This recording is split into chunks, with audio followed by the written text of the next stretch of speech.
একবার এক খ্রিস্টান হযরত ওমর ফারুক রাদিয়াল্লাহু তাআলা আনহুর দরবারে আসছে, মানে খ্রিস্টান পাদ্রী।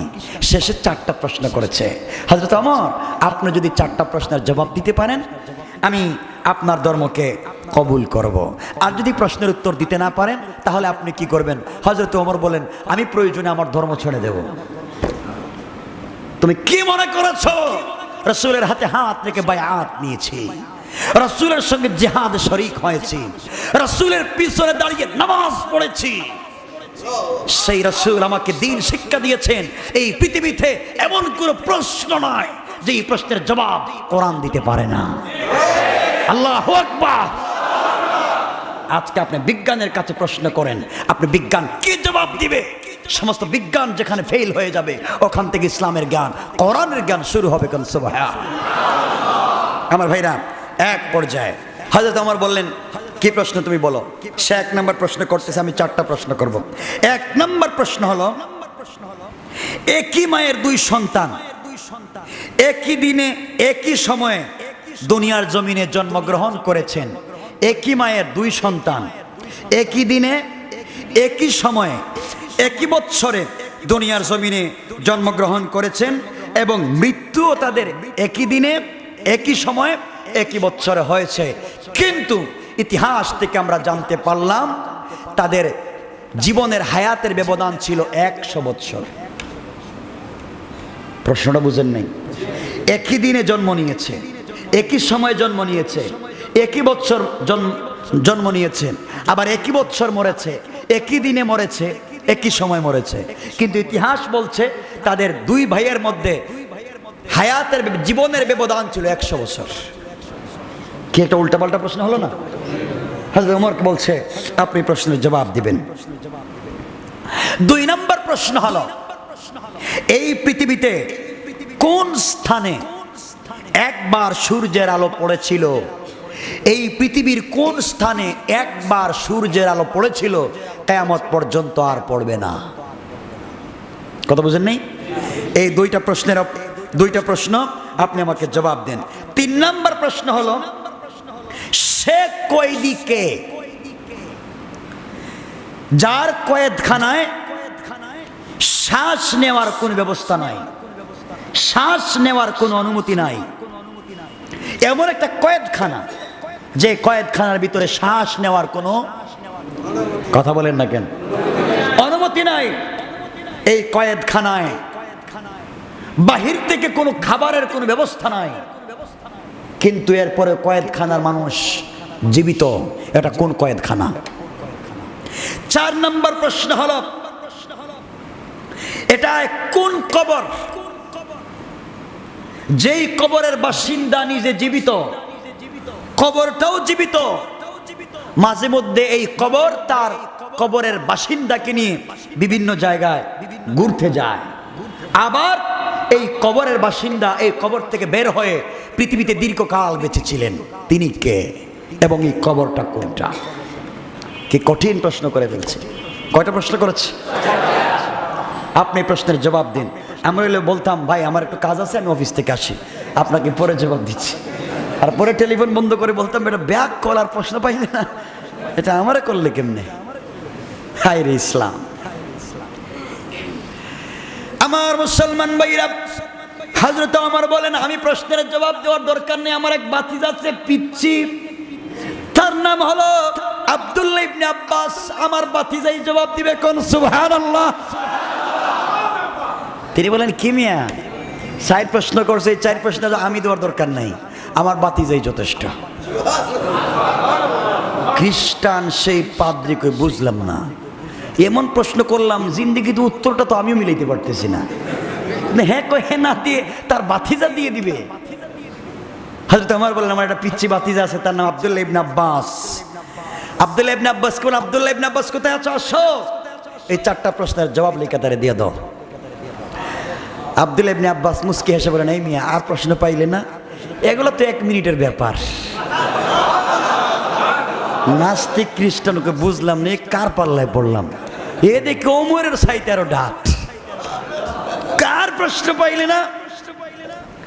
আমার ভাই আব্দুল্লাহ ইবনে আব্বাস জবাব দিতে লাগলেন, শোনো এই দুনিয়ার জমিনে দুইজন ভাই ছিলেন, একজনের নাম ছিল উজায়ের আর একজনের নাম ছিল উজায়েজ।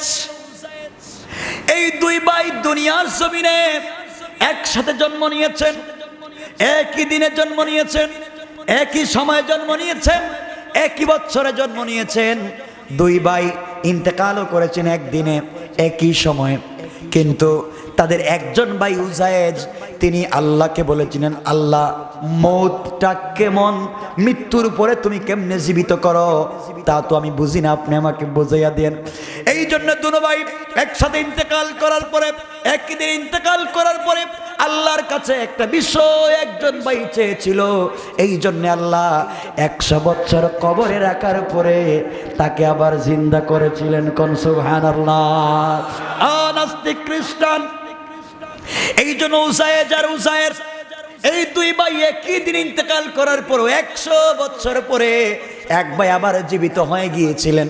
এই জন্য একই দিনের জন্ম, একই দিনে মৃত্যু হওয়ার পরেও 100 বছর পরে যে জিন্দা হয়েছিলেন, এই জন্য তাদের বয়সের ব্যবধান হয়ে গেছে 100 বছর। কোন সুবহানাল্লাহ।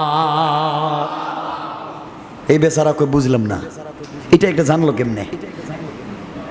হযরতে আব্দুল্লাহ ইবনে আব্বাস বলেন, যুবক তুমি কি জানো? তুমি তো আমাকে 100 বছর আগের ইতিহাসের কথা বলেছো, আর আমাদের কোরআন হাজার হাজার হাজার হাজার বছর আগের ইতিহাস আমাদেরকে জানাইয়া দিয়েছে। কোন সুবহানাল্লাহ। তোমরা তো কোরআন পড়োই না, বুঝবে কি? আমার ভাইরা 2 নম্বর প্রশ্ন ছিল, এইটা কোন জায়গা, যেই জায়গায় পৃথিবীতে একবার সূর্যের আলো পড়েছে কিয়ামত পর্যন্ত আর পড়বে না। হযরতে আব্দুল্লাহ ইবনে আব্বাস বললেন, যুবক নাস্তিক খ্রিস্টান তুমি শোনো, এই প্রশ্ন হযরতে ওমরকে করেছো, তুমি শোনো। এই জায়গা হলো হযরতে মূসা নবিয়ুনা আলাইহিস সালাতু ওয়াস সালাম আর ফেরাউন বাহিনী, মনে আছে নি? যখন দৌড় দিয়েছিল মূসা আলাইহিস সালাম সামনে, ফেরাউনের বাহিনী পিছনে, এমন সময় বাহারে কুলসুম বা লোহিত সাগর পাড়ি দিয়ে হযরতে মূসা ওই পারে গিয়েছিলেন। যাওয়ার সময় বাহারে কুলসুম বা লোহিত সাগরে যে রাস্তা হয়েছিল, ওই রাস্তার মধ্যে পৃথিবীতে একবার মাত্র সূর্যের আলো পড়েছে, এরপরে রাস্তাও নাই। পৃথিবীতে আর সূর্যের আলো ওই জায়গায় কিয়ামত পর্যন্ত পড়বে না। আল্লাহু আকবার। নাস্তিক আব্দুল্লাহ ইবনে ওমরের মুখে তাকায় কই পিচ্ছি কয় কি বলে? 2টা প্রশ্নের জবাব পেয়ে গেলাম। 3 নম্বর প্রশ্ন ছিল, এটা কোন কয়েদখানা, যে কয়েদখানার ভিতরে শ্বাস ফেলার ব্যবস্থা নাই? হযরতে আব্দুল্লাহ ইবনে আব্বাস বললেন, ও শয়তান, তুই তো নিজেই ওই কয়েদখানার ভিতরে ছিলে। ওই কয়েদখানা হলো মায়ের পেটের ভিতরে। কোন সুবহানাল্লাহ। মায়ের পেটের ভিতর এমন একটা কয়েদখানা, শ্বাস ফেলার কোনো ব্যবস্থা নাই, কিন্তু আমার আল্লাহ তোকে 10 মাস 10 দিন শ্বাস ফেলা ছাড়াও জিন্দা রেখেছিলেন। কোন সুবহানাল্লাহ। নাস্তিক যে আল্লাহ শ্বাস ফেলা ছাড়া, খাবারের ব্যবস্থা ছাড়া, হাঁটা চলা ছাড়া তোকে ওই কয়েদখানার ভিতরে জিন্দা রেখেছেন, এখনো কি আমাকে প্রশ্ন করবে না ওই আল্লাহর উপরে ঈমান আনবে? কোন সুবহানাল্লাহ। ও কাঁপতেছে, কি প্রশ্ন উত্তর দিচ্ছে, আমি তো চিন্তা করছি ধারে কাছেও পারবে না। 4 নম্বর প্রশ্ন ছিল, মনে আছে? এইটা কোন কবর, যেই কবরের বাসিন্দা জীবিত, কবরটাও জীবিত, আর কবরের বাসিন্দাকে কবর নিয়ে ঘোরাঘুরি করে। কবর থেকে ওই বাসিন্দা বের হয়ে দুনিয়া এসে দীর্ঘদিন পর্যন্ত জীবন লাভ করেছেন এই কবরের বাসিন্দাকে। হযরতে আব্দুল্লাহ ইবনে আব্বাস জবাব দিলেন, পাগল বেওকুফ, তুই জানিস না? কোরআন আমাদেরকে জানিয়ে দিয়েছে। আল্লাহু আকবার। কোরআন আমাকে জানিয়ে দিয়েছে এই কবর হলো, আর এই কবরের বাসিন্দার নাম হলো হযরতে ইউনুস। আর এই কবরের নাম হলো ইউনুস, যেই মাছের পেটে ছিলেন, সেই মাছের পেট। কোন সুবহানাল্লাহ। হযরতে ইউনুস মাছের পেটে ছিলেন, এই মাছ ইউনুসকে নিয়ে ঘুরাতো, বিভিন্ন জায়গায় যেত, কিন্তু হযরতে ইউনুসের কষ্ট হয় নাই।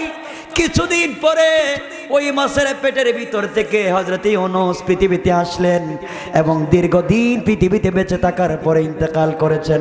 কোন সুবহানাল্লাহ।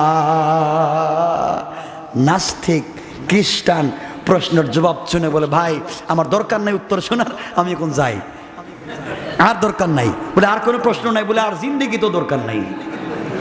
এর জন্য আমরা যদি কোরআন স্টাডি করতাম আমাদেরকে কেউ এইভাবে আটকাতে পারতো না। মুসলিম টিভি, সুস্থ সংস্কৃতির প্রত্যাশায়।